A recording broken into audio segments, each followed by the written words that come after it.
എല്ലാവർക്കും നമസ്കാരം. നമ്മളിന്ന് കേൾക്കാൻ പോകുന്നത് ഒരു കിടിലൻ കഥയാണ്. ദൂരെ ചക്രവാളത്തിലെന്തോ വലുത് തേടിപ്പോയിട്ട് സ്വന്തം കാൽക്കീഴിലുള്ള നിധി കാണാതെ പോയ ഒരാളുടെ കഥ. അപ്പോ നമുക്കൊരു ചോദ്യത്തോടെ തന്നെ തുടങ്ങിയാലോ? മറ്റൊരാളുടെ ജീവിതം കാണുമ്പോൾ എൻ്റെ ജീവിതം എന്താ ഇങ്ങനെ, ഒരു രസവുമില്ലല്ലോ എന്ന് നിങ്ങൾക്ക് എപ്പോഴെങ്കിലും തോന്നിയിട്ടുണ്ടോ? സത്യം പറഞ്ഞാൽ നമുക്കെല്ലാവർക്കും എപ്പോഴെങ്കിലുമൊക്കെ അങ്ങനെ തോന്നിയിട്ടുണ്ടാകും, അല്ലേ?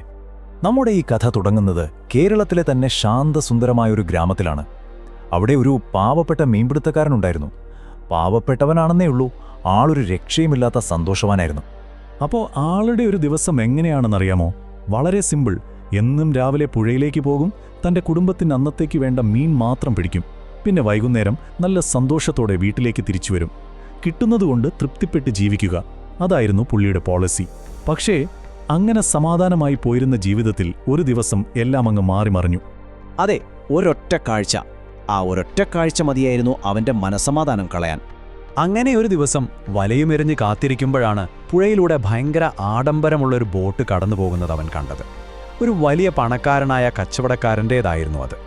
ആ ഒരു കാഴ്ച, അതിലെ ആ പ്രൗഢി, ശരിക്കും അതുവരെ അവൻ്റെ മനസ്സിലില്ലാത്ത ഒരു തരം നിരാശയും എന്തൊക്കെയോ നേടിയെടുക്കാനുള്ള ഒരാഗ്രഹവും, അതായത് അത്യാഗ്രഹം അവൻ്റെ ഉള്ളിൽ നിറച്ചു. അപ്പോൾ തന്നെ അവൻ്റെ ഉള്ളിലെ സമാധാനം പതുക്കെ ഇല്ലാതാവാൻ തുടങ്ങി. നോക്കൂ, ആ ഒരൊറ്റ കാഴ്ച അവനെ എങ്ങനെയാണ് മാറ്റിമറിച്ചതെന്ന്. മുൻപ് എന്നും സന്തോഷവാനായി കിട്ടുന്നതുകൊണ്ട് തൃപ്തിപ്പെട്ട് ജീവിച്ച ആ മനുഷ്യൻ ഒറ്റ ദിവസം കൊണ്ട് നിരാശനും അത്യാഗ്രഹിയുമായി മാറി. അന്ന് അവനൊരു ഉറച്ച തീരുമാനമെടുത്തു. ഇനി ചെറിയ മീനുകളെ നോക്കുന്ന പരിപാടിയില്ല, വലിയ മീൻ കിട്ടാതെ താൻ മടങ്ങില്ല. പക്ഷേ ഈ ഒരു പുതിയ തീരുമാനത്തിന് അവൻ കൊടുക്കേണ്ടി വന്ന വില, അത് വളരെ വളരെ വലുതായിരുന്നു. അവൻ്റെ പുതിയ പ്ലാൻ അത് മുഴുവനായി പാളിപ്പോയി. ദിവസങ്ങൾ ഒന്നൊന്നായി കടന്നുപോയി. അവൻ വലിയ മീനിനു വേണ്ടി കാത്തിരുന്നു. വരുന്ന ചെറിയ മീനുകളെ ഒന്നും അവൻ മൈൻഡ് ചെയ്തില്ല. പിന്നെന്തുണ്ടായി? എല്ലാ ദിവസവും വൈകുന്നേരം നിരാശനായി വെറും കൈയോടെ വീട്ടിലേക്ക് മടങ്ങേണ്ടി വന്നു. ഇതിൻ്റെ ഒരു പ്രത്യാഘാതമുണ്ടല്ലോ, അത് വളരെ വലുതായിരുന്നു. അവൻ്റെ കയ്യിൽ പണമില്ല, വീട്ടിൽ കഴിക്കാനൊന്നുമില്ല. പക്ഷേ അതിലുമൊക്കെ വേദനിപ്പിക്കുന്ന കാര്യം എന്താണെന്ന് വെച്ചാൽ, അവൻ്റെ ഈ ഒരൊറ്റ തീരുമാനം കാരണം അവൻ്റെ സ്വന്തം കുടുംബം പട്ടിണിയിലായി എന്നതാണ്. അങ്ങനെ എല്ലാ പ്രതീക്ഷയും നഷ്ടപ്പെട്ട് നിരാശനായി പുഴയുടെ കരയിൽ തകർന്നിരിക്കുകയായിരുന്നു അവൻ. അപ്പോഴാണ് നല്ല പ്രായവും അനുഭവ പരിചയമുള്ള ഒരു വള്ളക്കാരൻ അങ്ങോട്ട് വന്നത്. ആ പ്രായമുള്ള മനുഷ്യൻ അവൻ്റെ സങ്കടമെല്ലാം കേട്ടു. എന്നിട്ട് വളരെ ശാന്തമായിട്ട് പറഞ്ഞു, "മകനെ, ഒരു വലിയ തിമിംഗലത്തിനെ കിട്ടുമെന്ന് വിചാരിച്ച് പട്ടിണി കിടക്കുന്നതിനേക്കാൾ എത്രയോ നല്ലതാണ് കയ്യിൽ കിട്ടുന്ന ചെറിയ മീനുകളെ കൊണ്ട് സന്തോഷമായി വയറ് നിറയ്ക്കുന്നതെന്ന്. ഒന്ന് ആലോചിച്ച് നോക്കൂ, എത്ര ആഴമുള്ള വാക്കുകളാണിത്, അല്ലേ?" അദ്ദേഹം പറഞ്ഞു നിർത്തിയില്ല. അദ്ദേഹം വീണ്ടും പറഞ്ഞു, "നമുക്ക് കിട്ടാത്ത വലിയ കാര്യങ്ങളെ ഓർത്ത് നമ്മൾ വിഷമിക്കുമ്പോൾ ദൈവം നമുക്ക് തന്ന ചെറിയ ചെറിയ പക്ഷേ വളരെ വിലപ്പെട്ട അനുഗ്രഹങ്ങൾ നമ്മൾ കാണാതെ പോകും. നമ്മുടെ ഈ മീൻപിടുത്തക്കാരൻ്റെ കാര്യത്തിലും അതുതന്നെയല്ലേ സംഭവിച്ചത്?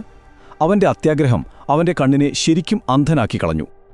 ആ മനുഷ്യൻ്റെ ഓരോ വാക്കും ഒരു ഇടിമിന്നൽ പോലെയാണ് നമ്മുടെ മീൻപിടുത്തക്കാരൻ്റെ മനസ്സിൽ കൊണ്ടത്. അതായിരുന്നു അവൻ്റെ ജീവിതത്തിലെ ഏറ്റവും വലിയ തിരിച്ചറിവിലേക്കുള്ളൊരു തുടക്കം. അതെ, അപ്പോഴാണ് അവൻ തൻ്റെ കയ്യിലുള്ളതിൻ്റെ യഥാർത്ഥ വില ആദ്യമായി മനസ്സിലാക്കിയത്. പിന്നെ ഒന്നും നോക്കിയില്ല. പിറ്റേ ദിവസം മുതൽ അവൻ തൻ്റെ പഴയ ജീവിതത്തിലേക്ക് തിരിച്ചുപോയി. വീണ്ടും ചെറിയ മീനുകളെ പിടിച്ച് സന്തോഷത്തോടെ കുടുംബത്തെ നോക്കാൻ തുടങ്ങി. അങ്ങനെ അവൻ്റെ വീട്ടിൽ വീണ്ടും ചിരിയും സന്തോഷവും നിറഞ്ഞു. അപ്പോൾ എന്താണ് ഈ കഥ നമ്മളെ പഠിപ്പിക്കുന്നത്? പലപ്പോഴും നമ്മളും ഇങ്ങനെയാണ്, അല്ലേ? മറ്റുള്ളവരുടെ ജീവിതത്തിലെ വലിയ വലിയ കാര്യങ്ങൾ കണ്ട് നമ്മുടെ കയ്യിലുള്ള ചെറിയ ചെറിയ സന്തോഷങ്ങളെ നമ്മൾ മറന്നുപോകും. പക്ഷെ ഒരു സത്യമുണ്ട്, ഉള്ളതുകൊണ്ട് തൃപ്തിപ്പെടാൻ പഠിച്ചാൽ അത് തന്നെയാണ് ഈ ലോകത്തിലെ ഏറ്റവും വലിയ സമ്പത്ത്. ഈ കഥ ഇവിടെ നിർത്തുമ്പോൾ ഞാൻ നിങ്ങളോടൊരു ചോദ്യം ചോദിക്കുകയാണ്. നിങ്ങളുടെ ജീവിതത്തിൽ നിങ്ങൾ അത്രയൊന്നും വില കൽപ്പിക്കാത്ത, എന്നാൽ ശരിക്കും വിലമതിക്കാനാവാത്ത ചെറിയ മീനുകൾ ഏതൊക്കെയാണ്? അതൊന്ന് വെറുതെ ആലോചിച്ചു നോക്കൂ. ചിലപ്പോൾ നമ്മൾ തേടുന്ന ഏറ്റവും വലിയ സന്തോഷം അവിടെയായിരിക്കും ഒളിഞ്ഞിരിക്കുന്നത്.